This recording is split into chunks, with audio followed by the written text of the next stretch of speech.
j'aimerais commencer par une petite vidéo qui va introduire le sujet « Recevoir sa force ». Et cette vidéo, vous allez voir, elle est assez surprenante. Peut-être certains l'ont vue. On va la lancer dans quelques instants. Certains l'ont vue. Est-ce qu'il y en a déjà la première image? Est-ce qu'il y en a qui ont déjà vu cette vidéo? Levez la main. Ah ben ça va, je suis content. Parce que vous savez, des fois sur Internet, là, alors je suis content que personne ne l'ait vu.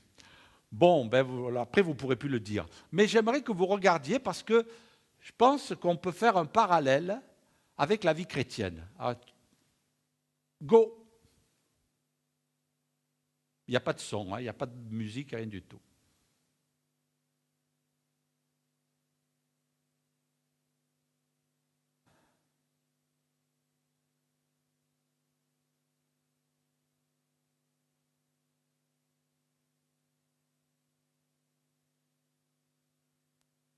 Voilà, c'est tout.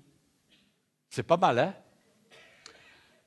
Tout ça pour dire que moi, ce qui m'a interpellé, c'est ce vase qui est prêt à être brisé. La Bible dit que nous sommes des vases de terre. Alors, bien sûr, après, on peut aller sur l'ampoule, on peut aller sur le verre, on peut aller sur l'œuf dans le cocotier. Dans tous les cas, en fait, nous sommes conscients de notre fragilité. D'accord? Et puis, c'est vrai qu'on doit le réaliser pleinement, que finalement, nous sommes des êtres vulnérables. On peut être soumis à la casse. On peut être soumis à quelque chose qui va nous briser. Et puis on le sait, c'est une réalité. Mais ce qu'on voit n'est pas forcément, ou ce qu'on ressent n'est pas forcément la vérité. Parce que quand la foi nous gagne, quand Jésus nous rencontre, quand l'œuvre de Dieu se passe dans notre vie, ce qui paraît évident ne l'est plus. Ce qui paraît logique ne l'est plus. Ce qui est visible n'est pas forcément ce qui est vraiment. Vous comprenez ce que je veux dire? Ce que l'on voit, ce n'est pas forcément la vérité. Ah, peut-être vous dites, le pasteur, là, ce matin, il est en train de faire des petits nœuds dans notre cerveau. Bien oui, c'est comme ça. Et je crois que ce que nous avons vu, cette image, c'est ce que la foi peut produire en nous. Ce qui voudrait nous détruire, nous pouvons recevoir la force de le détruire. Ce qui voudrait nous combattre et nous anéantir, nous recevons la force pour le combattre et l'anéantir. Parce que Dieu est celui qui peut faire les choses qu'on ne peut même pas imaginer. Et c'est vrai que ce que nous avons vu là, c'est quelque chose qui peut devenir une réalité sur le plan de la foi et de la vie chrétienne. Et je voudrais ce matin que vous vous sentiez fortifiés et que vous ne vous appuyiez pas sur ce que vous avez compris sur le plan humain, nos raisonnements ou ce que l'on voit de nos propres yeux. Il faut s'appuyer sur Dieu. Et là où il y a l'impossible, Dieu nous dit c'est possible. Amen. Là, cette fois-ci, c'était une sensibilisation, je voudrais vous amener dans un texte de la Bible tout simple. C'est dans l'évangile de Luc, au chapitre 8, verset 43. Il parle d'une femme. Et la Bible dit, on va le lire ensemble, « Or, il y avait une femme atteinte d'une perte de sang depuis 12 ans, qui avait dépensé tout son bien pour les médecins sans qu'aucun ait pu la guérir. Elle s'approcha par derrière et toucha le bord du vêtement de Jésus. Au même instant, la perte de sang s'arrêta. Et Jésus dit, « Qui m'a touché ?» Comme tous s'en défendaient, Pierre et ceux qui étaient avec lui dirent, « Maître, la foule t'entoure et te presse, et tu dis, mais qui m'a touché ?» Mais Jésus répondit, « Quelqu'un m'a touché, car j'ai connu qu'une force était sortie de moi. » La femme, se voyant découverte, vint, toute tremblante, se jeter à ses pieds, et déclara devant tout le peuple pourquoi elle l'avait touché et comment elle avait été guérie à l'instant. Jésus lui dit, « Ma fille, ta foi t'a sauvée ou ta foi t'a guérie, c'est le même mot, va en paix. Amen. » Je trouve cette histoire extraordinaire. Moi, je pense que vous êtes comme moi, nous l'avons pour beaucoup lu des dizaines de fois. on a entendu des prédications, les évangélistes prêchaient dessus, et puis c'est toujours un texte formidable. Mais ce matin, j'aimerais qu'on s'y arrête pour en recevoir un enseignement, nous chrétiens. Dire, mais qu'est-ce que je peux extraire de ce texte de la parole de Dieu? Moi, je vois ici une femme qui est très fragile, fragilisée par la maladie, fragilisée par le temps qui est passé, 12 ans à se vider de sa vie, 12 ans à souffrir, 12 ans à ne pas avoir de solution parce qu'elle en a cherché, elle est allée voir les médecins, elle a cherché la solution.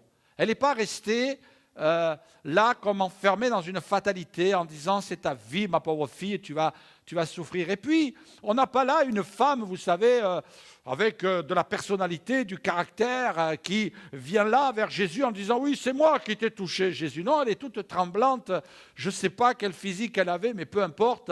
Toujours est-il que quand elle va se sentir dévoilée, elle va venir vers Jésus et puis elle est tremblante, la Bible nous dit.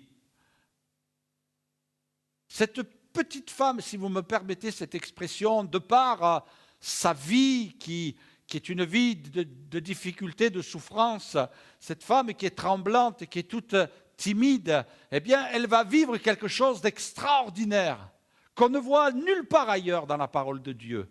Une femme qui va prendre la force de Jésus.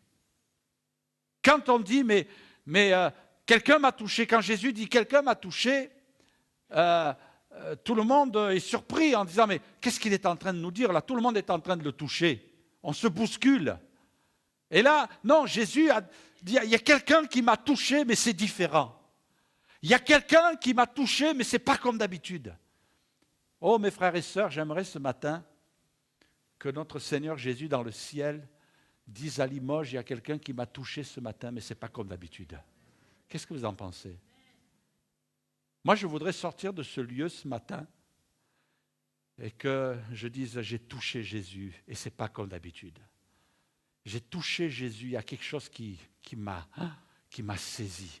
C'est vrai que nous avons tous connu des moments comme ça. Ce n'est pas des moments qu'on connaît à tous les cultes, ce n'est pas des moments qu'on connaît tous les jours, mais il y a des moments, c'est particulier. Ce qu'a vécu cette femme, elle l'a vécu peut-être une fois dans sa vie.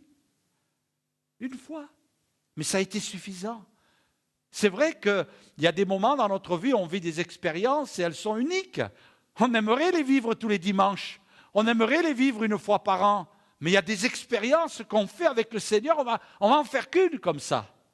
Moi, j'en ai quelques-unes que j'ai faites avec le Seigneur, des expériences où c'était insupportable. Parce que c'était tellement fort, il y avait tellement une puissance que le physique n'arrivait plus à suivre. Et que même, quelquefois, je me suis surpris à analyser la chose, mais à dire des bêtises. Aujourd'hui, j'ai honte de dire comment je l'ai interprété. Attention, quand je dis ça, mais j'essaie de l'interpréter avec des mots humains. Mais je me dis, mais ce n'est pas possible. Tu as essayé d'interpréter ce que tu as vécu là, parce qu'on me demandait de l'exprimer, on me demandait de le dire. Alors, j'ai dit ce que j'ai ressenti, mais je me suis trouvé ridicule, et je me trouve encore ridicule aujourd'hui d'avoir dit ça. C'était tellement fort. Ici, il nous est dit que cette femme, elle a touché le bord du vêtement de Jésus, elle a senti une force qui a pénétré son corps, et cette force, elle est sortie de Jésus, et ça l'a rempli. Oh, c'est merveilleux. Revenons à cette femme. Elle est là avec un corps affaibli, un peu comme une ampoule, comme un vase, comme un verre fragile devant comment dirais-je, une masse de maladies qui va tomber sur elle. 12 ans qu'elle est là en train de souffrir. Et puis, il y a aussi l'image spirituelle, parce que dans le livre du Lévitique, il est dit que la vie est dans le sang. Et cette femme est en train de se vider, elle est en train de se vider de son sang. La vie de la chair, dans le Lévitique, il est écrit, car la vie de la chair est dans le sang. Donc, on sait très bien, médicalement parlant, scientifiquement parlant, c'est des grands mots, mais on n'est ni des médecins ni des scientifiques, mais on sait que quelqu'un qui se vide de son sang, eh bien, il se vide de sa vie. La vie s'en va. Alors bon, après, il y a tout un phénomène chimique qui se passe en nous. Mais spirituellement, cette femme est quelqu'un qui voit sa vie qui est en train de la quitter. Et non seulement sa vie, mais son énergie. Et vous savez que quand on n'a plus d'énergie, eh bien ça ne va pas bien dans notre tête non plus. On n'a pas de projet, on n'a pas le moral, ça ne va pas, elle se vide, le corps s'affaiblit. Elle est en train de voir cette vie qui s'écoule. Et nous aussi, quelquefois, on peut ressentir ça. On peut ressentir ça. Vous savez, quelquefois, on a l'impression que pour s'approcher de Dieu, pour marcher avec Dieu, ou pour servir Dieu, il faut qu'on soit au top. Pour faire une expérience, il faut qu'on soit au top. Moi, souvent, je me suis posé cette question. Et puis, c'est vrai qu'on n'a pas tort de le faire, de dire, oh, là, il y a vraiment un grand défi à relever. Je ne sais pas si vous avez un défi cette année à relever. Je ne sais pas si vous avez un combat à mener. Je ne sais pas si vous avez des projets sur votre cœur. Mais souvent, on se dit, il faut que je sois prêt, il faut que je sois prêt, il faut que je sois en état, il faut que je sois en pleine forme pour vivre quelque chose de puissant dans ma vie. Mais le Seigneur, quelquefois, nous dit, non, ce n'est pas comme ça. Il faut quelquefois qu'il y ait tes forces naturelles qui t'abandonnent. Parce que tu t'appuies trop sur tes capacités. Tu t'appuies trop sur je vais prier.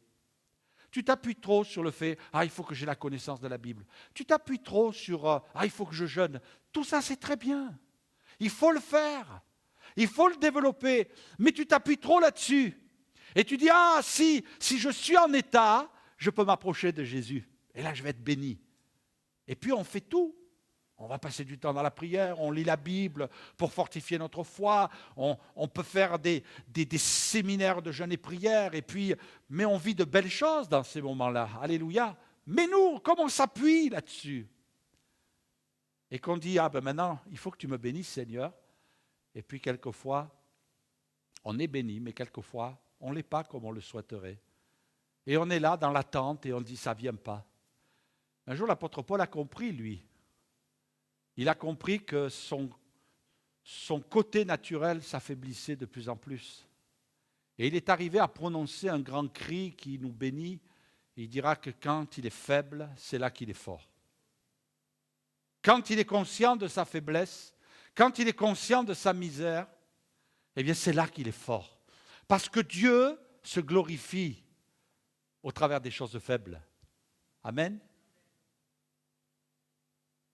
Et Dieu fait de grandes choses avec des gens, quelquefois, dont la vie naturelle est en train de s'écouler. Parce que si ta vie naturelle ne s'écoule pas, la vie spirituelle ne coulera pas en toi. Et Dieu ne pourra pas se glorifier au travers de toi. Ce qu'a vécu cette femme,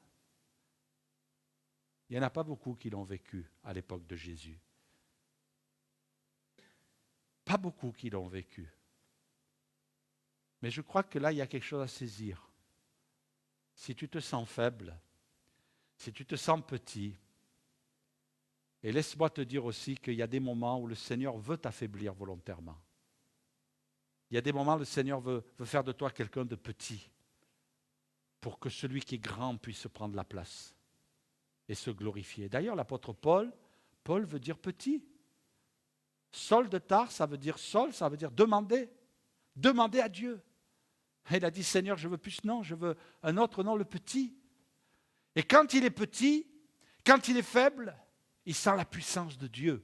Alors il nous donne une direction, il nous donne quelques indices et il nous dit, frères et sœurs, enfants de Dieu, réalisez qu'il y a des moments, comme si le Seigneur voulait accentuer qu'il faut que tu te vides de ta vie naturelle pour recevoir la vie spirituelle. Parce que le mélange, ça ne va pas faire bonne équipe. Parce que le mélange, ça va faire quelqu'un d'orgueilleux.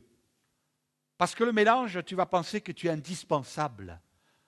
Alors, finalement, si tu laisses ta vie naturelle, si tu laisses tes capacités naturelles te dominer, alors la vie spirituelle va te quitter.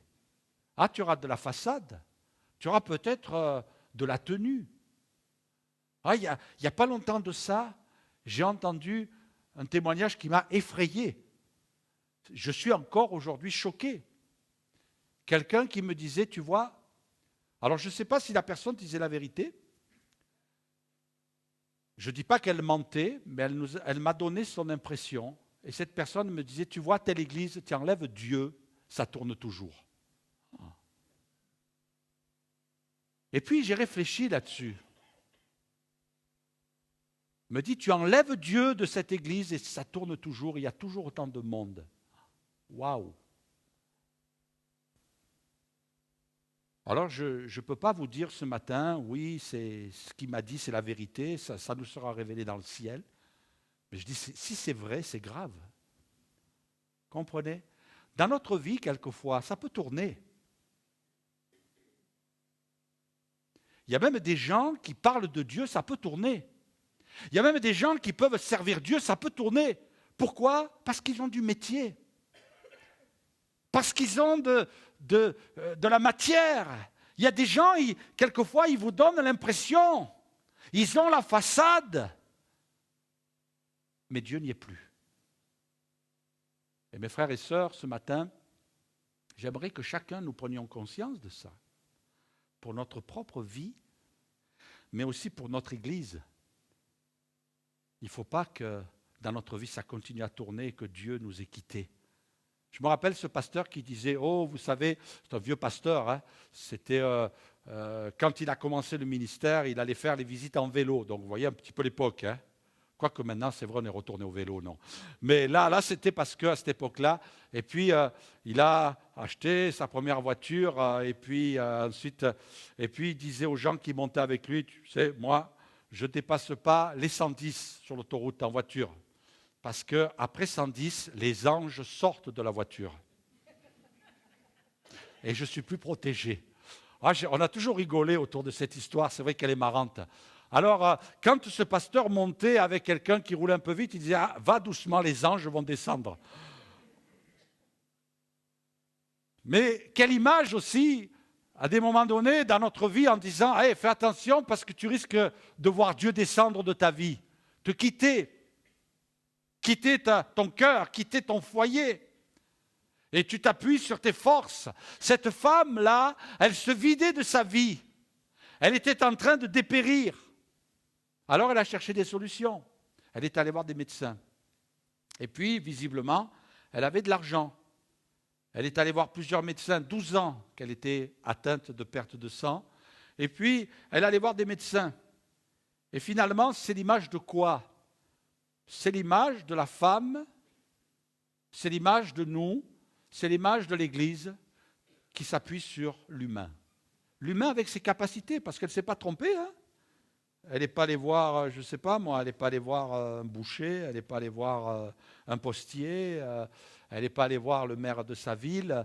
Elle est allée voir vraiment les gens qui pouvaient l'aider, les médecins. Et puis, là, elle s'est vidée de son argent.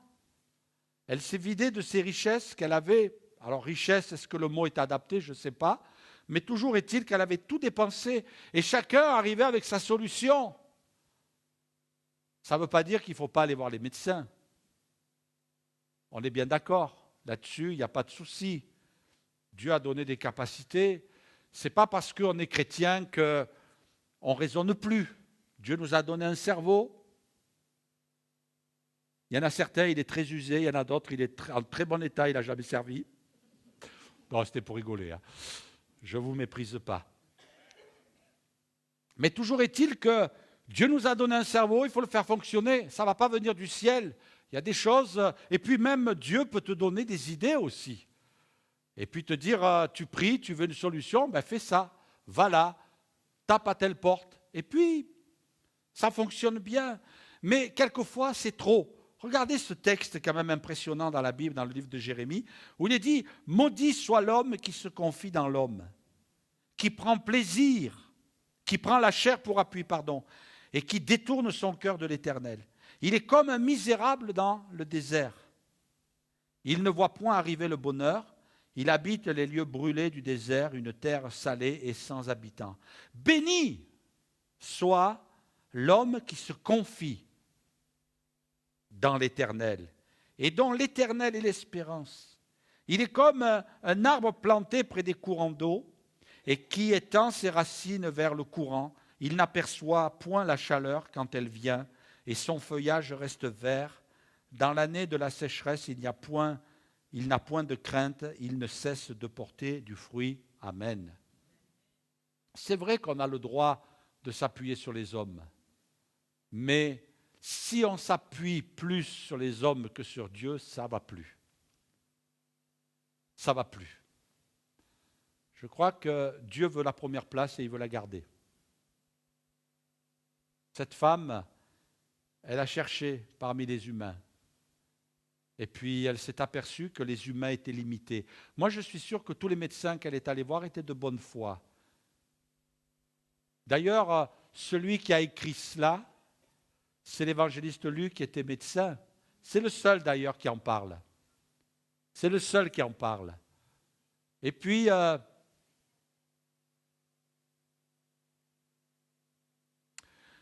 finalement, le désir de Dieu, c'est de nous amener quelquefois à vraiment nous jeter dans ses bras.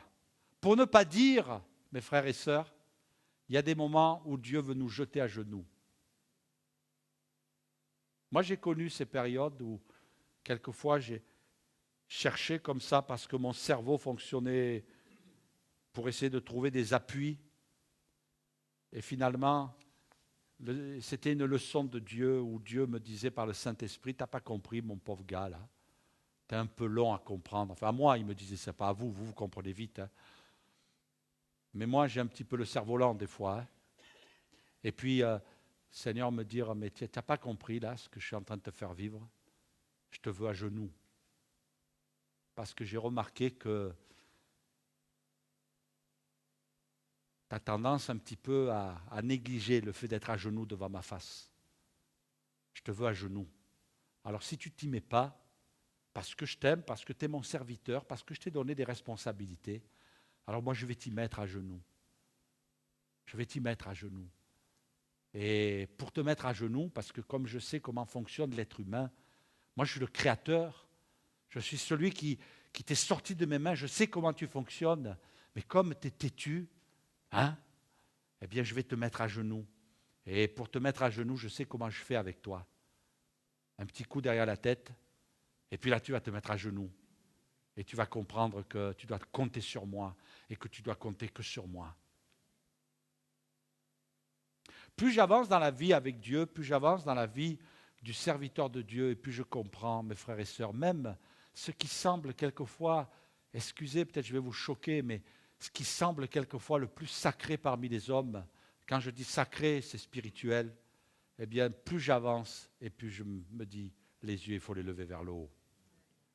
Parce que l'homme restera toujours un homme. L'être humain restera toujours un être humain. Moi, je ne doute pas de la bonne foi de ces médecins.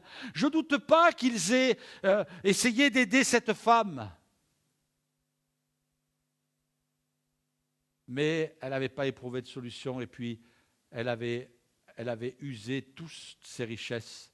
Quelquefois, non seulement on est vidé, mais on n'a plus rien encore, plus de ressources. Peut-être que tu passes par là et tu te dis, mais ce n'est pas possible, je suis dans le désert. Pourquoi Dieu me fait passer par là? Pourquoi Dieu me fait passer par ce moment difficile? Peut-être que Dieu veut te dire tout simplement, je veux te faire grandir. Je veux te faire vivre de belles choses avec moi. Il nous arrive quelquefois d'être devant Dieu, d'être vide. D'être devant Dieu et tu ne sais même pas quoi dire. Moi, j'ai souvent entendu des chrétiens, et puis moi, je l'ai vécu aussi. Des chrétiens me dire, pasteur, je ne sais plus comment il faut prier. Eh bien, tu te mets devant Dieu et tu dis rien. Parce que la prière, ce n'est pas toujours de raconter ta vie à Dieu. Il la connaît. Hein. Mais c'est d'être dans sa présence. Être en communion avec Dieu, ça ne veut pas dire que tu es là, tu pries pendant 3 heures. Parce que peut-être que aussi, quand tu pries pendant 3 heures, que tu parles pendant 3 heures, ce n'est pas la voiture que Dieu quitte, c'est ta chambre. Disant, j'en peux plus là. Il m'a saoulé. Comprenez ce que je veux dire? Ce que Dieu veut, ce n'est pas entendre tes paroles, ce que Dieu veut, c'est ton cœur. Ce que Dieu veut, c'est toi tout entier, à ses pieds-là, dans sa présence. Cette femme, elle n'a pas trouvé ce qu'il fallait. Et puis, il fallait stopper l'hémorragie. Dieu nous dit dans le livre de Jérémie, c'est pourquoi, ainsi parle l'Éternel, si tu te rattaches à moi, je te répondrai et tu te tiendras devant moi. Si tu sépares, si tu sors, si tu quittes, littéralement, si tu sors, si tu quittes ce qui est précieux de ce qui est vil, si tu te débarrasses de ce qui est vil au profit de ce qui est précieux, eh bien, tu seras comme ma bouche. Amen. Dieu nous dit, tu viens, tu t'attaches à moi, tu viens près de moi. Quelquefois, on est rentré comme dans une sorte de système religieux, et puis on camoufle des choses que Dieu n'aime pas dans notre vie.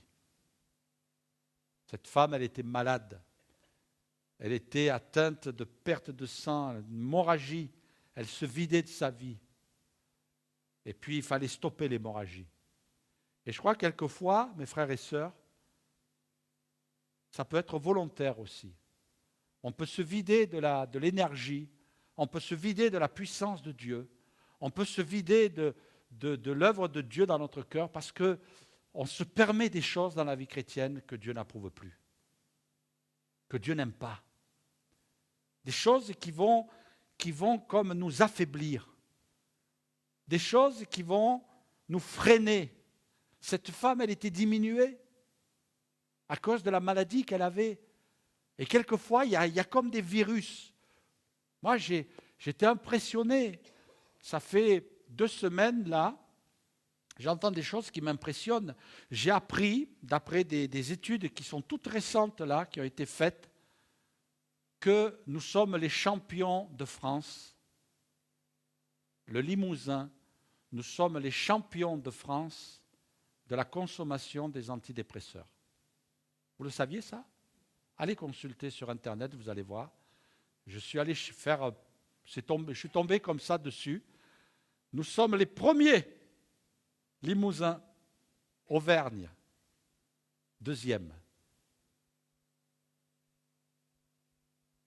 Impressionnant. Pourtant, bon, c'est proportionnel au nombre d'habitants, hein, donc mais c'est terrible. Ensuite, j'ai appris là cette semaine que nous sommes les premiers de l'épidémie de la grippe dans toute la France. Et l'Auvergne arrive en 2e, décidément. Ça doit être peut-être le même virus qui a muté. Ouais, on est des champions. Mais bon, prions pour qu'on soit les champions d'autre chose. Mais toujours est-il qu'il y a des maladies comme cela. Et quelque part, ça nous affaiblit. Mais dans la vie chrétienne, vous voyez, la Bible dit, il y a des gens, ils sont aveugles. Faites tous vos efforts pour joindre à votre foi la vertu. La vertu, la connaissance, la maîtrise de soi, la maîtrise de soi, la patience, la piété, l'amitié fraternelle, l'amour. Car ces choses, si elles sont en vous et ils sont avec abondance, elles ne vous laisseront pas oisifs ni stériles, pour la connaissance de notre Seigneur Jésus-Christ. Mais celui en qui ces choses ne sont pas est aveugle. Quelquefois, on peut être aveugle parce qu'il y a des vertus chrétiennes qu'on a éliminées. On les a éliminées. Et puis, la Bible dit, tu es aveugle. Et puis, quand on est aveugle, on est diminué. La Bible parle aussi de ceux qui sont boiteux. Fortifiez donc vos mains languissantes et vos genoux affaiblis, et suivez avec vos pieds des voies droites, afin que ce qui est boiteux ne dévie pas, mais plutôt se raffermisse. Quelquefois, on a laissé s'installer une infirmité qui fait de nous des chrétiens boiteux. Voilà, c'est pas grave, on a laissé certaines pratiques dans nos vies, on a laissé le péché, on a laissé l'immoralité, on a laissé l'impureté, on a laissé certaines libertés prendre place dans notre vie. On se dit après tout, c'est comme ça, les chrétiens, on peut vivre avec ces choses-là. Mais Dieu dit non, Tu peux tromper les hommes, mais moi, tu ne me tromperas jamais. Moi, quand je te regarde, je te vois boiteux. Alors, il faut rectifier dans ta vie ce qui ne va pas. Tu t'accommodes avec le péché, mais Dieu nous dit, moi non. Moi, je ne peux pas m'accommoder avec le péché. Donc, il faut que tu règles ta vie. Et après, on se dit, mais comment ça se fait? Je ne sens pas, j'ai l'impression que je suis étranger. Ben oui, tu te vides de ta vie, de tes forces physiques. La Bible dit qu'il y en a certains, ils sont atteints de démangeaison. Wow, ça c'est embêtant, hein? Car il viendra un temps où les hommes ne supporteront pas la sainte doctrine, ayant la démangeaison, le grattage, rien à voir avec les jeux sportifs, ayant la démangeaison d'entendre des choses agréables, ils se donneront une foule de docteurs selon leurs propres désirs. Ouais, c'est la mode. Il y a des modes comme ça qui passent. Et la démangeaison, ça c'est une maladie qui nous affaiblit aussi. Et puis il y a l'oisiveté aussi, plus d'énergie, plus de force, plus de projet, plus de devenu feignant. Avec cela, étant oisives, elles apprennent à aller de maison en maison et non seulement elles sont oisives, mais elles sont causeuses. Une autre version dira, elles sont bavardes et intrigantes, curieuses, c'est-à-dire on veut savoir ce qui se passe dans la vie des autres, voyez, disant ce qu'il ne faut pas dire. Ici, Paul parle d'une catégorie de gens, notamment des femmes qui étaient veuves, mais on peut l'attribuer à tous, hein. On peut l'attribuer à des hommes, on peut l'attribuer à des femmes, on peut l'attribuer à des gens âgés, on peut l'attribuer à des gens jeunes. Mais vous savez, des gens qui, ça leur plaît. Il faut qu'ils cancanent, il faut qu'ils bavardent, il faut qu'ils parlent, il faut qu'ils se mêlent des choses qui ne les regardent pas, mais ça leur plaît. Alors, Dieu dit non, moi je ne suis pas d'accord avec ça. Et quelquefois, on s'affaiblit. Et on se dit, mais c'est pas bon, il y a des choses qui peuvent prendre place dans notre vie, contre lesquelles il faut combattre. C'est un petit peu comme une sorte d'hémorragie. Et tu dis, mais comment ça se fait? Ben oui, mais tu as passé 1 heure à critiquer des frères et sœurs, tu as passé 1 heure à t'occuper de choses qui ne te regardent pas. Tu as passé 1 heure à entendre même des calomnies sur un frère, sur une sœur. C'est faux, la personne a inventé. Et tu veux que tu te sens prêt à venir dans ma présence, tu te sens prêt à venir à genoux là, et que là, moi, je vais m'approcher de toi, te répandre ma puissance, ma présence, et Dieu dit non. Et il y a des moments où Dieu nous dit, peut-être que la première des choses que tu devrais faire quand tu es dans ma présence, c'est de demander pardon. Me demander pardon. Et puis, si quand tu prends conscience qu'il y a quelqu'un qui a quelque chose qui ne va pas dans sa vie, peut-être ça serait bien que tu pries pour lui, plutôt que tu le critiques. Que tu pries pour lui. Quand tu sens quelqu'un en difficulté, en souffrance, que tu pries et que tu demandes à Dieu de l'aider. Et peut-être que ce n'est pas à toi à dire à la personne, oui, si tu es malade, c'est parce qu'il y a le jugement de Dieu qui s'abat sur toi. Non, prie, peut-être qu'il y a une bonne chose que Dieu va lui donner d'expérimenter, mais prie pour que Dieu l'éclaire. Oui, le Seigneur, il n'a pas toujours besoin de nous pour aller faire ses commissions. Hein. Moi, je dis souvent, Dieu est grand pour faire ses commissions. Dieu est grand pour nous dire les choses. Et ce sont des choses qui nous privent de sa vie. Cette femme, elle a saisi Jésus. Et la Bible dit, il y a une force, Jésus va arrêter, tout le monde va stopper. Il y a une force qui s'est sortie de moi. Elle devient importante, cette femme, à ce moment-là. Au moment où la puissance de Dieu est en train de descendre dans son corps. Je crois que ce qui fait de nous des gens importants aux yeux de Dieu, c'est quand la puissance de Dieu descend en nous. Amen. Quand Dieu fait son œuvre au plus profond de nous-mêmes. Quand Dieu vient agir au plus profond de nous-mêmes. La force dont il est question, dans le grec, c'est le dynamis, qui veut dire la puissance, le miracle, la capacité, la force, le pouvoir. Moyen, la puissance, capacité. Je crois que le désir de Dieu, c'est de nous communiquer à tous quelque chose. Et il l'a fait, alléluia. Maintenant, rien ne s'arrête par rapport à ce que nous sommes. Je vais inviter les musiciens et je voudrais ce matin vous dire une chose. Écoutez-moi bien. C'est le mot de la fin, enfin c'est la pensée de la fin plutôt. Écoutez-moi bien. Cette femme, selon la loi juive de l'époque, et la loi de Dieu, la loi de la Bible, elle aurait dû rester confinée dans sa maison. Parce que la Bible nous dit qu'un tel mal qui sévit, ça faisait de cette femme, selon la loi toujours, une femme impure. D'accord ?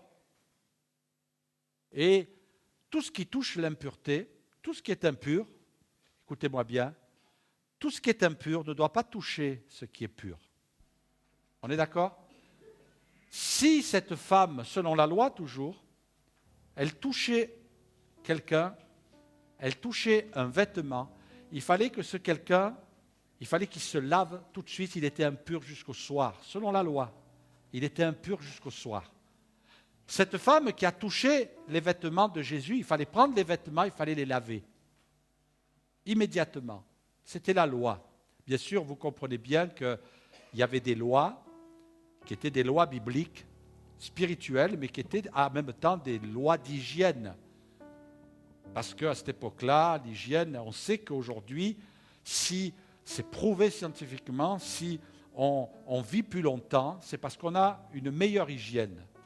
Ce n'est pas grand-chose forcément, mais ça fait partie d'un des aspects. C'est vrai, on est mieux soigné, on a des meilleurs médicaments, mais on sait qu'on a augmenté l'espérance de vie grâce à l'hygiène. Et Dieu a voulu des règles d'hygiène. Mais il n'y a pas ici seulement une règle d'hygiène, il y a aussi une règle spirituelle. Cette femme était impure. Elle ne pouvait pas dire à un disciple, par exemple, « Hé, Pierre, viens ici. Est-ce que tu peux demander à Jésus de venir m'imposer les mains ?» Ce n'était pas possible.